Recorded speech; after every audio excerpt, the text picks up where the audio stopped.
नमस्कार, आप सभी स्वस्थ होंगे, मस्त होंगे। इस समय हिंदुस्तान में और मुख्यतः उत्तर प्रदेश में राणा सांगा वर्सेज रामजीलाल सुमन राजनीति खूब गर्मा रही है। राजनेता भी इस पर खूब अपनी वोटों की रोटियां सेक रहे हैं। आज राष्ट्रीय अध्यक्ष अखिलेश यादव, जो समाजवादी पार्टी के राष्ट्रीय अध्यक्ष हैं एवं पूर्व मुख्यमंत्री भी हैं, उनका आगरा आगमन हुआ, जहां पर उनके समर्थकों ने उनका स्वागत किया। आज किस प्रकार की रैली थी, कितनी भीड़ थी, क्या प्रतिक्रिया हुई, क्योंकि करणी सेना के लिए जैसे रामजीलाल सुमन ने कहा 2-2 हाथ होंगे, तो क्या प्रतिक्रिया रही, क्या वास्तव में 2-2 हाथ हुए, क्या कोई झगड़ा हुआ, क्या हुआ, बात करते हैं जी। सबसे देखो, मैं पहले परिचय बताता हूँ। ये राहुल यादव बहुत ही अच्छे पढ़े लिखे व्यक्ति हैं और ये स्काउट में एक अधिकारी भी हैं और इन्हें हिस्ट्री की नॉलेज भी है बहुत अच्छी, क्योंकि ये पहले टीचर भी रहे हैं और जीके पढ़ाई इन्होंने एक अच्छी लेवल की कोचिंग की तैयारी की है। मेरे सहयोगी योगेश कांत जी हैं, जो कि खबर एक्सपर्ट के लिए आप सभी के लिए दिन रात प्रयास करते हैं कि कोई खबर छूटे नहीं, आप तक पहुँचे। उधर हमारे साथी विप्लव यादव, बंटी यादव, ये भी बहुत बेबाक बोलने वाले हैं। इन्हें पार्टी से कोई मतलब नहीं, जो सत्य है वो बोलते हैं। वैसे ही दैनिक भास्कर में पत्रकार भी हैं और अन्य इनके काम भी हैं। तो सबसे बात करते हैं कि आज आगरा में क्या हुआ, क्या प्रतिक्रिया हुई, क्या उसका मिला। सबसे पहले राहुल जी तुमसे होगा। राहुल जी, आज जिस तरह से उत्तर प्रदेश में जो रामजीलाल सुमन वर्सेज राणा सांगा का जो चल रहा है, जिस तरह से उस दिन करणी सेना ने प्रदर्शन किया, तो आज समाजवादी पार्टी ने प्रदर्शन किया है, क्या आज हुआ था आगरा में? देखिए, नमस्कार। मैं पहले सभी साथियों को नमस्कार करना चाहूँगा। आगरा में आज माननीय अखिलेश यादव जी का आगमन हुआ, जो सपा के प्रमुख मुखिया हैं। तो ऐसा सुनने में आ रहा है कि काफ़ी भीड़ भी वहाँ जुटी। लगभग कितनी भीड़ हुई, कितना? अब अनुमानित हमने न्यूज़ के माध्यम से ही देखा है। अनुमानित लोगों ने बताया कि कोई 50,000 बता रहा है, कोई 40,000 बता रहा है। जो भी भीड़ हो वो एक अलग मैटर है। और विशेष चर्चा ये है कि जो मुद्दा चल रहा है, ये रामजीलाल सुमन वर्सेस ये करणी सेना, विपक्ष के लोग जो भी कर रहे हैं, तो वो एक विशेष मुद्दा है। और इस मुद्दे के नज़रिए से देखा जाए तो मैं अपनी राय रखूँगा तो मैं ये कहूँगा कि दोनों ही लोग अपनी जगह पर मेरे हिसाब से गलत हैं। आज क्या जो अखिलेश यादव जी का आगरा में आगमन हुआ है, क्या उसी जो मुद्दा है करणी सेना का या राणा सांगा का, उसी को लेकर आज प्रदर्शन हुआ? नहीं, ऐसा तो सुनने में नहीं आया है। तो आज क्यों आए थे अखिलेश यादव जी? अभी 2027 का इलेक्शन है, उसकी रणनीति के माध्यम से पीडीए को, उनका एक नारा है पीडीए, उसमें अल्पसंख्यक, पिछड़े, दलित लोग जो आते हैं उनको एकत्रित समुदाय में जोड़ने के माध्यम से वो उनके साथ। अभी ने बताया था राहुल यादव जी ने कि आज वो पीडीए का फॉर्मूला लेकर आगरा में आए थे, और कितना उनका फॉर्मूला चला, क्या नहीं चला, क्योंकि योगेश कांत बहुत दिन से इस पत्रकारिता लाइन में बखूबी से जानते हैं कि किस प्रकार की राजनीति क्या है। योगेश जी, देखिए सोलंकी जी, आज हम दिन भर सुबह से ही कवरेज पर लगे हुए थे। हमने फतेहाबाद रोड पर कवरेज की, हमारे साथ ये भी भाई थे और भी हमारे वरिष्ठ सब पत्रकार थे। तो हम सिचुएशन ये देखते हैं कि अखिलेश जी का जो काफिला पहले उनके शासन में हुआ करता था, वो काफिला नहीं था। ठीक है, ये मैं झूठ नहीं बोलता। जो पत्रकारिता में मेरे पास वीडियो ऑन रिकॉर्ड मेरे ट्यूब पे चल रहे हैं वो मैं आपको बताऊंगा। अब भाई ने कहा कि तकरीबन 50,000 की भीड़, मैं ये कह सकता हूँ आकलन के अनुसार 10,000 की भीड़ या 12,000 की भीड़ हो सकती है, इससे ज़्यादा भीड़ नहीं थी, क्योंकि कोई ग्राउंड तय नहीं किया गया था। सबसे बड़ी बात ये, और अखिलेश जी का संदेश ये था कि आज हम लोग मिलेंगे, न कि कार्यकर्ता वहाँ पर इकट्ठे हों। ये ऐसा सुनवाई में मेरे में आया था। हालांकि अनुमान तो ये लगाया जा रहा था कि जो अखिलेश जी के पीडीए के समर्थक थे वो आज भारी मात्रा में आगरा में पहुँच रहे हैं, लेकिन ऐसा नहीं हुआ और वहाँ ज़्यादा भीड़ नहीं थी। बाहर कम से कम मैं आंकड़ों के अनुसार 2-4 हज़ार कार्यकर्ता वहाँ नारेबाजी करते हुए सामने दिखाई दिए थे। अखिलेश जी रामजीलाल सुमन के घर के अंदर थे, प्रेस वार्ता कर रहे थे। इस दौरान भी अखिलेश जी ने विपक्ष में योगी सरकार पर जमकर निशाना साधा, तमाम सारे सवाल पैदा किए। विकास पर बात नहीं हो रही, रोजगार पर बात नहीं हो रही, और युवाओं को बहलाया जा रहा है और जाति के नाम पर बांटा जा रहा है ना। उस पर सवालों में तमाम सारे इस तरह की सवाल मीडिया के सामने रखे गए। लेकिन अगर मैं धरातल स्तर की बात करूँ, मैं भाई की तरह बात करूँ, मैं ये भी हमारे साथ थे। हम देख रहे हैं कि पिछले कई दिनों से लगातार इतिहास को छेड़ा गया। मान लो किसी से गलती होती है तो उसका जरिया यही है कि जज भी एक बार गलती को माफ़ करता है, राइट। लेकिन अगर मान लो अखिलेश जी से किसी ने कुछ कहा, मैं आपसे पूछ रहा हूँ, आप एज ए यादव समाज, है ना, एक जेन्युइन सवाल देना, अगर किसी से गलती होती है तो क्या उसका नतीजा होता है? देखिए, अगर किसी से गलती हो रही है तो उसमें समाज अपने स्तर से फैसला लेता है। अगर गलती की है तो उसे गलती के तरीके से देखा जाएगा। अगर किसी व्यक्ति ने गलती नहीं की है तो उसे उस तरीके से देखा जाएगा। राणा सांगा पर रामजीलाल सुमन का दिया हुआ बयान कितना गलत कितना सही? ये एक बहुत बड़े लेवल का मुद्दा है। नहीं, आप इसमें बड़े लेवल का देखो, बात को जो इसी बात को बता रहा हूँ आपको कि ये उस लेवल का मुद्दा है कि जो राणा सांगा हमारे महापुरुष में आते हैं, वो महापुरुष हैं। आप मानते हो महापुरुष में आते हैं? बिल्कुल महापुरुष हैं। किसी एक के लिए लड़े नहीं, वो पूरे देश के लिए लड़े, इसमें कोई दो राय वाली बात नहीं है। राजनीति ऐसे स्टैंडर्ड की क्यों? लेकिन देखिए, उसमें क्या है कि इतिहास से संबंधित अगर कोई साक्ष्य आप टीवी पर राज्यसभा में या लोकसभा में अगर रखा जा रहा है तो वो कहीं ना कहीं किसी न किसी माध्यम से, किसी बुक के माध्यम से वो जरूर कहीं संलिप्त होगा। अगर उसकी बात रखी गई है तो। आपकी उम्र क्या है? मेरी उम्र तकरीबन 27 ईयर्स। आप इतिहास पढ़ा है ना आपने? नहीं, बिल्कुल पढ़ा है। क्या इतिहास में ऐसा भी लिखा हुआ है ना, कुछ पढ़ा? नहीं, ऐसा मैंने तो नहीं पढ़ा। क्योंकि मैं एक नॉर्मली मैं आपसे पूछता हूँ, अगर आप बाबरनामा पढ़ोगे तो वो तो बाबर के ऑर्डर पर लिखा हुआ बाबरनामा हो गया, उसमें तो उसने जो कहा है वो पढ़ोगे। आप किसी और का भी इतिहास उठा के पढ़ो। नहीं, औरों के इतिहास पढ़ते हैं लोग, क्यों? जिन्हें आवश्यकता है वो पढ़ेंगे। जो जिस क्षेत्र में जाना चाहता है उसे उसकी आवश्यकता पड़ेगी डेफिनेटली। आप पत्रकारिता कर रहे हैं तो आपको इसकी नॉलेज होती है प्रॉपर, तभी आप किसी के साथ क्विज कर पाएंगे। तो वही मुद्दा मैं भी आपको बता रहा हूँ कि मैं इस मुद्दे को और नज़रिए से देखना चाहता हूँ। यदि मैं मानता हूँ कि किसी ने गलत टिप्पणियाँ की, चाहे समाज से, चाहे इतिहास को छेड़ा गया, तो उसका एक सॉल्यूशन ये भी होता है कि उसे देश के अंदर जातिगत विशेषताओं में ना बांटा जाए, लड़ाई दंगों को ना बढ़ाया जाए। तीसरा मुद्दा ये होता है कि एक सदन के अंदर यदि कोई बात रखी गई है तो वो प्रॉपर क्यों ही ना गलत हो, लेकिन उसको इस तरीके से भी देखा जा सकता है कि भैया सदन में एक मुख्य वहाँ वो भी बैठा है, अध्यक्ष भी बैठा है, स्पीकर भी बैठे हैं, तो उनका ये दायित्व बोलता है कि यदि कोई गलत बात आई है तो उनको ये अथॉरिटी मिली हुई है कि वो उन शब्द को हटा सकते हैं, क्योंकि सदन की गरिमा बनी रहे। यदि सदन की गरिमा बनाए रखना है तो वो शब्द हटाया जा सकता है। वो हटा दिया गया, ठीक है। मानते हो आप हटा दिया गया? मैंने तो, मुझे नहीं पता इस बारे में। मैं बता रहा हूँ, हटा दिया गया। अगर हटा दिया गया होगा तो अच्छी बात है। अच्छी बात है ना। लेकिन फिर भी द्वारा व्यक्ति घर पे खड़े होकर बयान दे रहे हैं कि राणा सांगा गद्दार की औलाद। क्या, कौन सी राजनीति है? किसके वोट लेना चाहते हो आप? समझ रहे हो कि बहन जी के वोट उनको मिल जाएंगे, समाजवादी पार्टी को मिल सकते हैं? नहीं, मैं किसी वोट की और जातिगत और ये किसी पार्टी को लेकर विशेष बात नहीं करना चाहूंगा। मैं स्पष्ट बात कर रहा हूँ, मैं कोई पार्टी का वक्ता नहीं हूँ। नहीं, हम चाह भी नहीं रहे कि आप वक्ता बनो। आप आ रहा है कि मैं बात है वो जेन्युइन, मैं जेन्युइन बात रख रहा हूँ कि मैं देश को उस स्तर से देखना चाहता हूँ जो हमारे देश के सपने हैं, जो युवाओं का सपना है। मैं उस स्तर से बात कर रहा हूँ। आपको राजनीतिक मुद्दे पे विशेष बात करनी है तो मैं किसी पार्टी का मुख्य कोई प्रवक्ता नहीं हूँ। जो एक मैं बात करूंगा, जिस तरह आप कह रहे हैं कि मैं देश को देखना चाहता हूँ कि युवा का भविष्य स्वर्णिम हो, क्या इस तरह से रामजीलाल सुमन जो यानी समाजवादी पार्टी के जो सांसद हैं ऐसे बयान दे रहे हैं, क्या ऐसे युवाओं में क्या एक स्वर्णिम भविष्य उनका उज्जवल होगा, उनका भविष्य स्वर्णिम होगा? नहीं, उसके लिए संविधान को पावर्टी दी हुई है। संविधान अपने हिसाब से जो अध्यक्ष जी बैठे हैं, राहुल जी आप गलत क्यों नहीं कह रहे? अध्यक्ष जी बैठे हैं वो गलत और सही आप फैसला नहीं कर सकते। यदि आपको लग रहा है गलत हो तो आप उनका न्याय दीजिए। आप ये बताइए, विपक्ष का काम क्या होता है? विपक्ष का काम ये होता है कि कोई गलत बात है उसकी आवाज उठाना, विकास पर बात करना, विकास पे बात करना, रोजगार पे बात करना, बिल्कुल करनी चाहिए, शिक्षा पे बात करना, बिल्कुल, व्यक्ति की गरीबी पे बात करना, बिल्कुल। इतिहास की तरफ क्यों जा रहे हो? विकास पे लड़ो ना, शिक्षा पे लड़ो ना, रोजगार पे लड़ो ना। सरकार के लिए गिराने के लिए बहुत सारे मुद्दे हैं। मैं बताना चाहूंगा, अगर इतिहास से संबंधित कोई बात करी जा रही है तो किसी लेवल से करी होगी।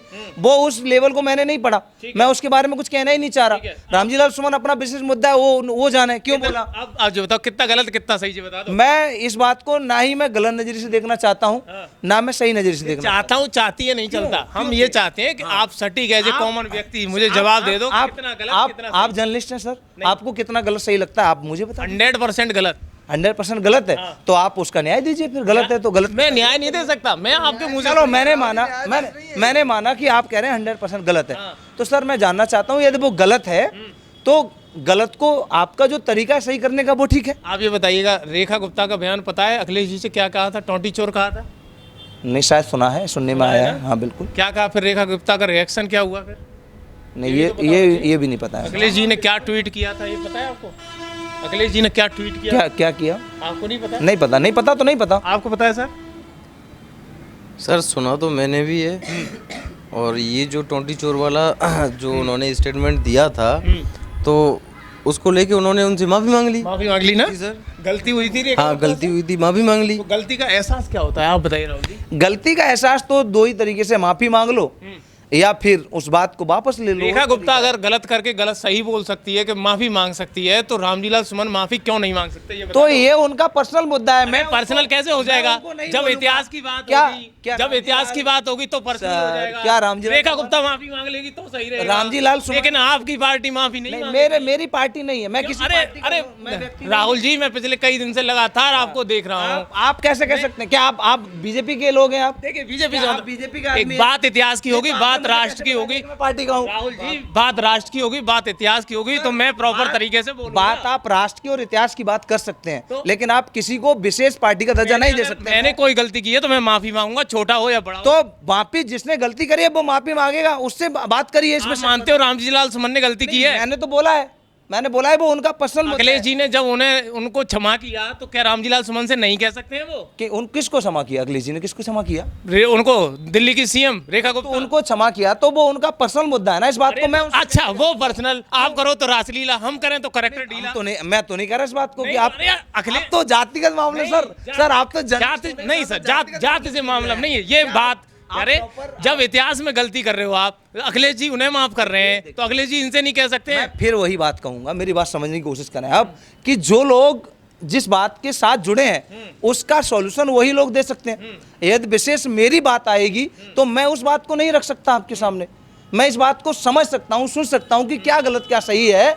वो आपने मुझे बता दिया 100% गलत है, आपने मुझे बताया। मेरे कहने से गलत मत बताओ, तुम्हारी आत्मा क्या कह रही है? अभी रामजीलाल सुमन ने कहा है प्रत्येक मस्जिद के नीचे भाजपा मंदिर ढूंढती है और उसके नीचे तो हमारा मठ है। तो एक काम करो, उनसे कह दो भगवान कृष्ण का जो वृंदावन में मंदिर है उसके नीचे मठ है, उसको कह दो यादव जी से कि वो तोड़वा दे। ये राजनीतिक मुद्दा है। अच्छा जो बोले वो राजनीतिक मुद्दा, तुम ये नहीं कहोगे कि ये गलत दल। मैं किसी राजनीतिक व्यक्ति नहीं हूँ। वंशज तो कृष्ण भगवान, मैं कृष्ण भगवान को मानता हूँ, मैं भगवान राम को मानता हूँ, मैं सभी देवताओं को मानता हूँ, भगवान कृष्ण को तो मानते ही को मानता हूँ। मैं तो राणा संगा को भी मानता हूँ। वृंदावन के मंदिर में मठ है नीचे। आप जो बात चर्चा कर रहे हैं, मैं तो राणा संगा। आप बताइए वृंदावन के मंदिर में मठ निकलेगा फिर? तो नहीं, जिस तरह से कह रहे हैं तो चाहे वो अयोध्या का जिस तरह से अभी निर्माण हुआ, हो सकता है कि पहले जहाँ अयोध्या का मंदिर था वहाँ भी मठ हो, काशी विश्वनाथ मंदिर है वहाँ भी मठ हो, मथुरा का मंदिर है वहाँ भी मठ हो, तो फिर तो सारे मंदिरों तोड़वा दीजिए, मठों को कर दीजिए, तो बौद्ध मठ निकाल लो।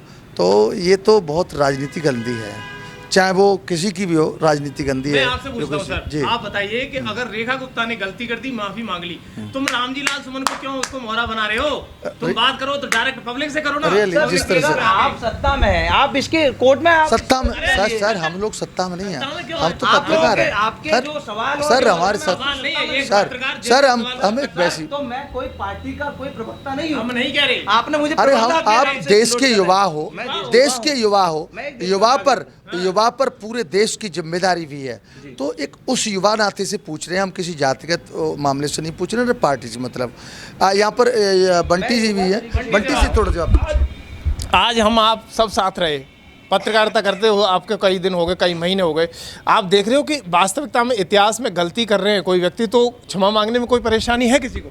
नहीं, ऐसा अगर कोई भी गलती हुई, हमसे हुई, आपसे हुई, किसी और से हुई, अगर कोई हमारी गलती है तो गलती मांगने में या गलती को एक्सेप्ट करने में कोई बुराई की बात नहीं होती है। ठीक है, कैसे भी किसी भी तरीके से। तो आप ये देखो, अखिलेश जी से रेखा गुप्ता क्षमा मांग सकती हैं, हाँ, तो रामजीलाल सुमन क्यों नहीं कह सकते कि चलो कोई बात नहीं, गलती हुई, मैं सब लोगों से माफी मांगता हूँ? पूर्वज तो किसी के भी हो। बिल्कुल बिल्कुल, अगर ऐसी कोई बात है तो वो अपने आपस में बैठ के, अखिलेश जी हैं, रामजीलाल सुमन जी हैं, अन्य और भी पार्टी कार्यकर्ता हैं, तो अपने आपस में क्या मसला है उसको हल कर लें। इसमें कोई बुराई नहीं है ना? कोई बुराई की बात थोड़ी है। हाँ। बंटी का रामजीलाल जो द्वारा दिया गया बयान वो कैसा है? सत्य असत्य, हिस्ट्री सही बोल रहे हैं, वो गलत बोल रहे हैं? अभी मैं इस विषय में बात करना चाहूँगा कि आपने कहा कि सर माफ़ी मांगने के तरीके भी तो होते हैं। अगर कोई व्यक्ति माफ़ी मंगवाना चाहते हैं या उसके प्रति ऐसी संवेदना व्यक्त कर रहे हैं तो तरीके भी होते हैं उसके। ठीक है। ये कौन सा तरीका है कि हम गोली मार देंगे, रामजल सुमन बचेगा नहीं?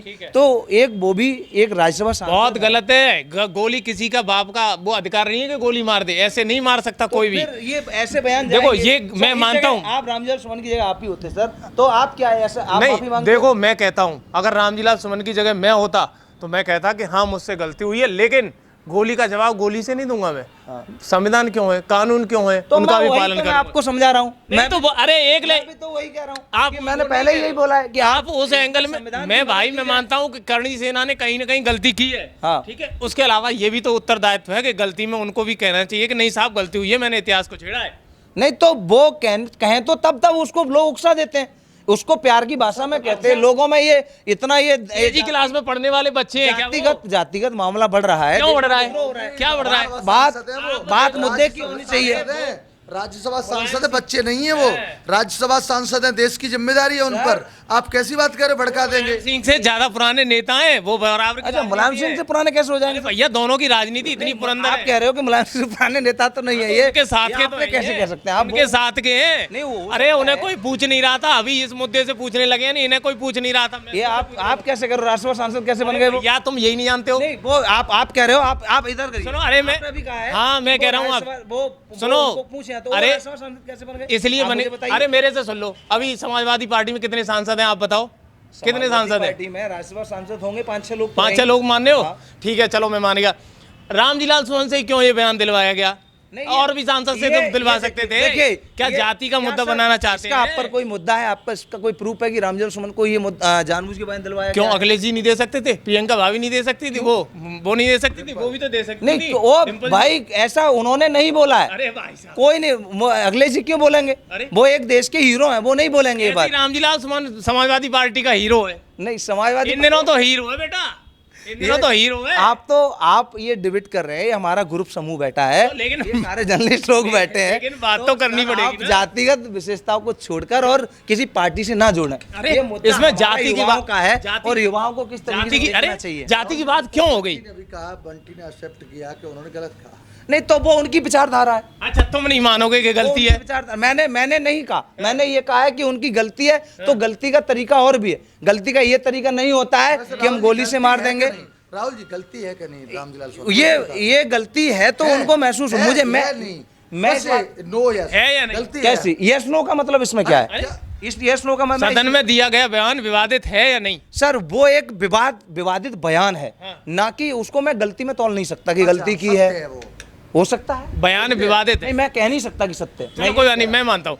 आप ये बता दीजिएगा, अगर आप मेरे पूर्वजों पर उंगली उठाओगे तो मैं भी तुम्हारे पूर्वजों पर उंगली उठाऊंगा, बात बढ़ेगी। बिल्कुल बढ़ेगी, अभी अखिलेश जी के पिताजी के बारे में या किसी के बारे में कोई बोलेगा तो लड़ाई होगी। बिल्कुल होगी। तो फिर ऐसा क्यों?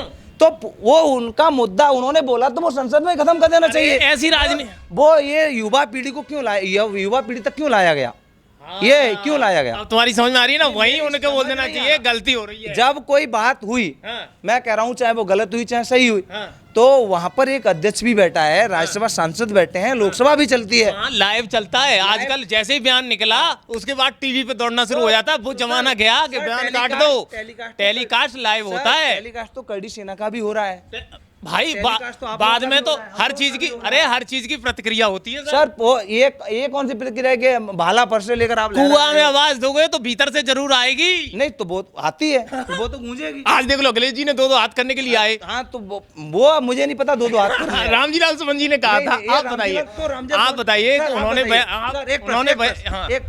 आपने कहा कि अखिलेश जी दो हाथ करने आए, तो फिर दो हाथ क्यों नहीं हुए? आप तो वहाँ थे, क्यों नहीं हुए? अरे तो यही तो मैं तुमसे पूछना चाहता हूँ। सर, ये आप बताइए ना। मैं तो मैं कवरेज कर रहा था, रामजीलाल सुमन जी का बयान था कुछ दिन पहले कि अखिलेश जी 19 तारीख को आ रहे हैं, उस दिन दो हाथ होंगे, आ जाओ। कौन सी करणी सेना है?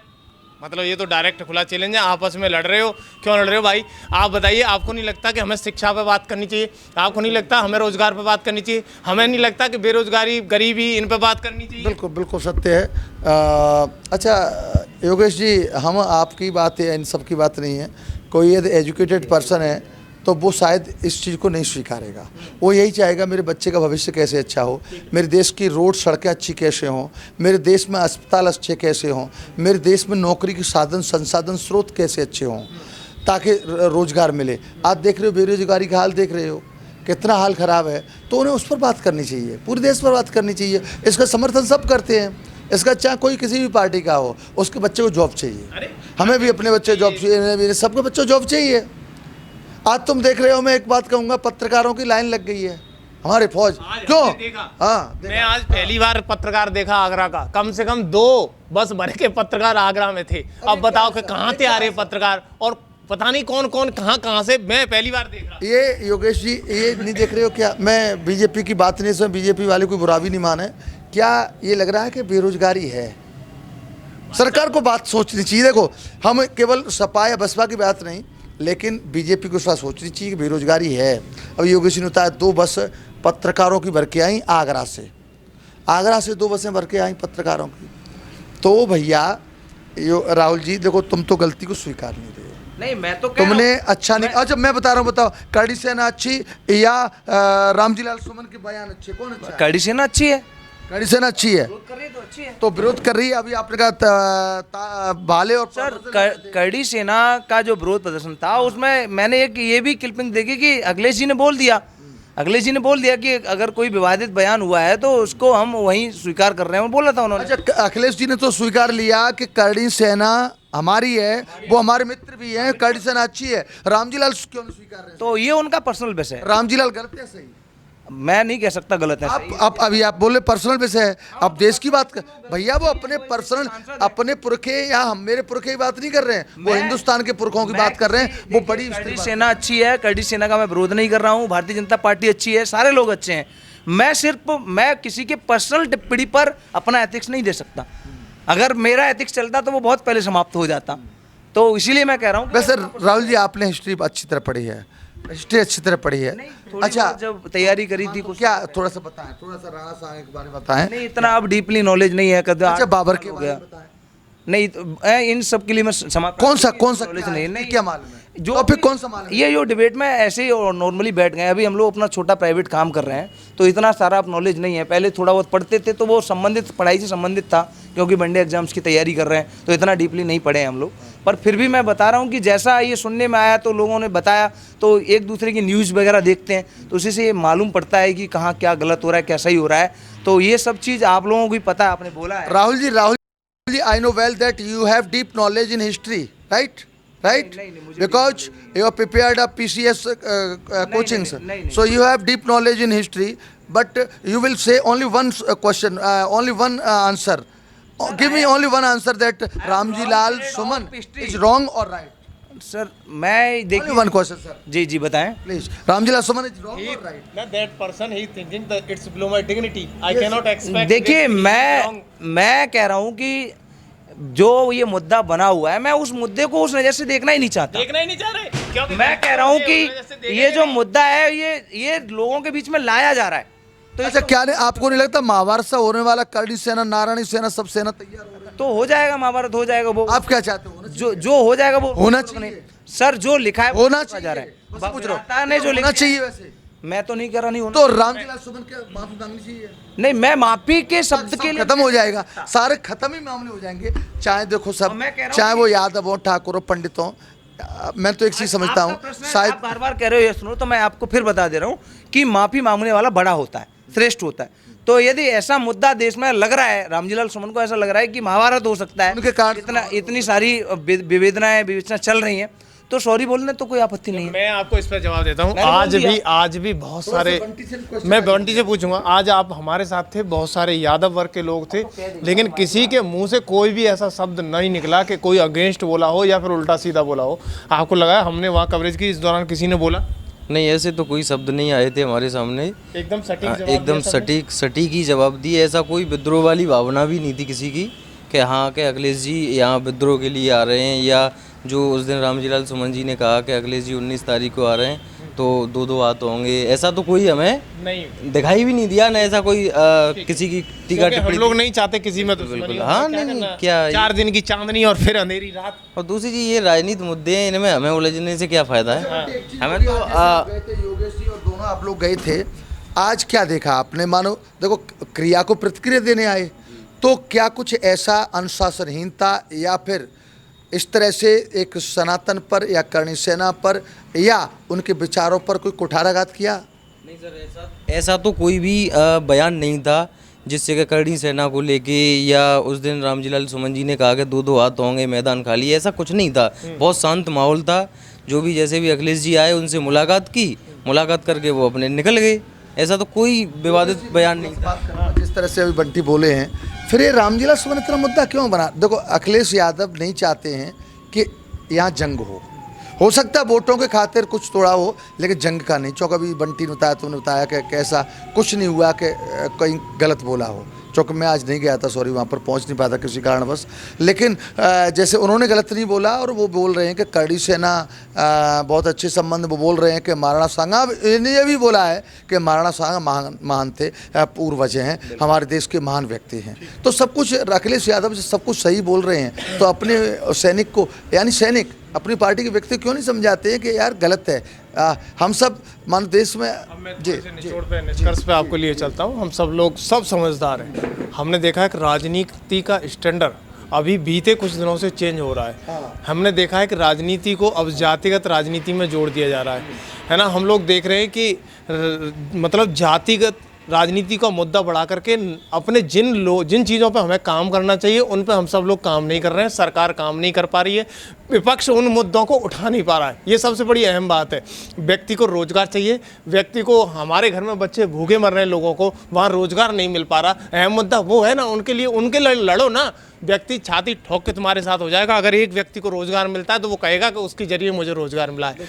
भैया, हम ये कहते हैं कि सरकार कोई भी हो, लेकिन विपक्ष का काम है कि जोरदारी से गरीबी को और उनकी बेरोजगारी को उठाने का मुद्दा सरकार का, विपक्ष के नेताओं का काम करता है। क्योंकि सरकार जो सत्ता में बैठी है उसे दिखाई नहीं देता, उसकी आंखों पर काला चश्मा होता है, और इस मुद्दे को उठाना विपक्ष का काम होता है। सर, ये जनगुल है, इसके लिए लड़ो ना। छाती ठोक के कहते हैं कि लोग लाइन में लग जाएंगे, आपके लिए लोग लाइन में लग जाएंगे। बड़ी बात कही योगेश जी ने। जाति की राजनीति से लाइन में नहीं लगेंगे सर। आपकी बिजली पानी शिक्षा, इस पर बात होनी चाहिए। योगेश जी ने जिस तरह से अपनी बात रखी, और ये सत्य भी है यार, क्यों बट रहे हो आपस में? पहले तो हिंदू मुस्लिम में बटे, फिर उसके बाद हम सनातन में बटने लगे, फिर एक व्यक्ति बोल रहे थे कि यादव भी दो टाइप के होते हैं। फिर यानी कहाँ तक बटेंगे हम क्यों नहीं, अपनी युवा क्यों नहीं सोच रहे हैं कि इनको लड़ने दो?